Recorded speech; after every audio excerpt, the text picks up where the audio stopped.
Agincourt was a battle between the kingdoms of England and France in the Hundred Years' War. The conflict took place on the 25th of October 1415 in northern France. The unexpected English victory against the numerically superior French army boosted English morale and prestige, crippled France, and started a new period of English dominance in the war that would last for 14 years until France defeated England in the Siege of Orleans in 1429. After several decades of relative peace, the English had resumed the war in 1415 amid the failure of negotiations with the French. In the ensuing campaign, many soldiers died from disease, and the English numbers dwindled. They tried to withdraw to English-held Calais, but found their path blocked by a considerably larger French army. King Henry V of England led his troops into battle and participated in hand-to-hand fighting. King Charles VI of France did not command the French army as he suffered from mental health issues. This battle is notable for the use of the English longbow in very large numbers, with the English archers comprising nearly 80% of King Henry's army.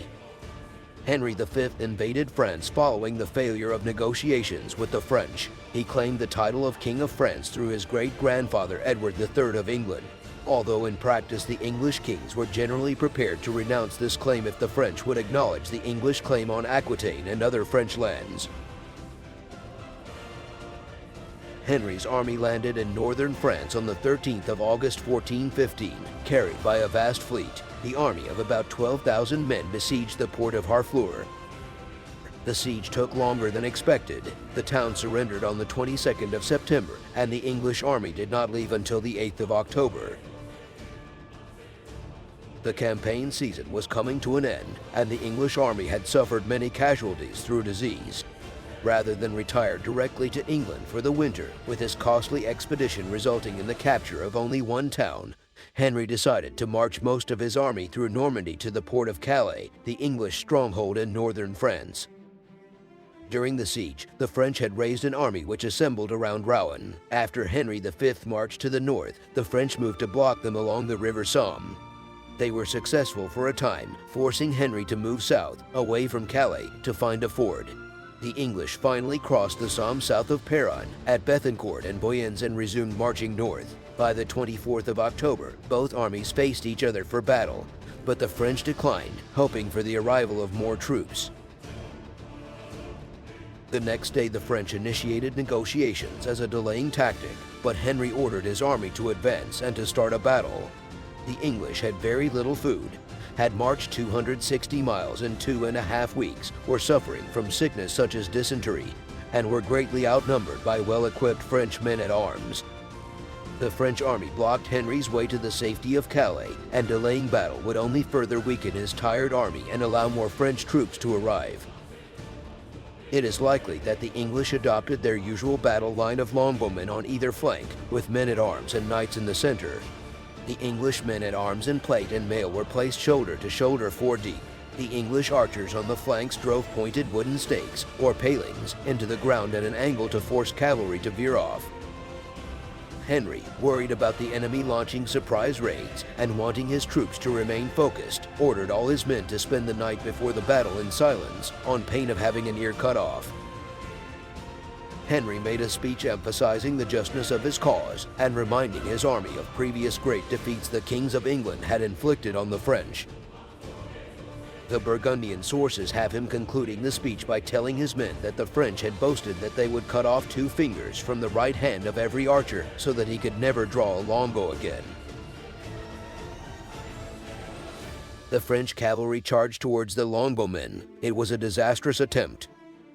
The French knights were unable to outflank the longbowmen and unable to charge through the array of sharpened stakes that protected the archers. A monk from Saint Denis describes how the wounded and panicking horses galloped through the advancing infantry, scattering them and trampling them down in their headlong flight from the battlefield. The plate armor of the French men-at-arms allowed them to close the 1,000 yards or so to the English lines while being under what the French monk of Saint Denis described as a terrifying hail of arrow shot. Modern tests and contemporary accounts conclude that arrows could not penetrate the better quality steel armor, which became available to knights and men-at-arms of fairly modest means by the middle of the 14th century, but could penetrate the poorer quality wrought iron armor. The surviving French men-at-arms reached the front of the English line and pushed it back, with the longbowmen on the flanks continuing to shoot at point-blank range. When the archers ran out of arrows, they dropped their bows and, using hatchets, swords, and the mallets they had used to drive their stakes in, attacked the now disordered, fatigued, and wounded French men-at-arms massed in front of them.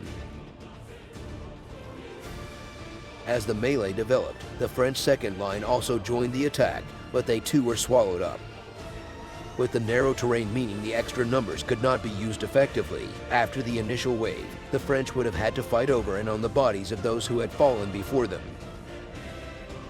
The French men-at-arms were taken prisoner or killed in the thousands. The fighting lasted about 3 hours, but eventually the leaders of the second line were killed or captured, as those of the first line had been. According to contemporary English accounts, Henry fought hand-to-hand, receiving an axe blow to the head, which knocked off a piece of the crown that formed part of his helmet. A slaughter of the French prisoners ensued. It seems it was purely a decision of Henry, since the English knights found it contrary to chivalry, and contrary to their interest, to kill valuable hostages for whom it was commonplace to ask ransom. Henry threatened to hang whoever did not obey his orders.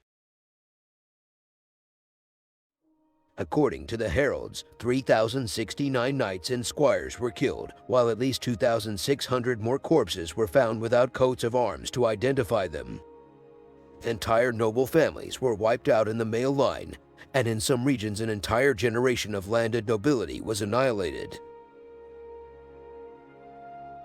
The Battle of Agincourt is one of England's most celebrated victories and was one of the most important English triumphs in the 100 Years' War, along with the Battle of Crécy and Poitiers. The battle continues to capture the imagination of historians and the general public to this day.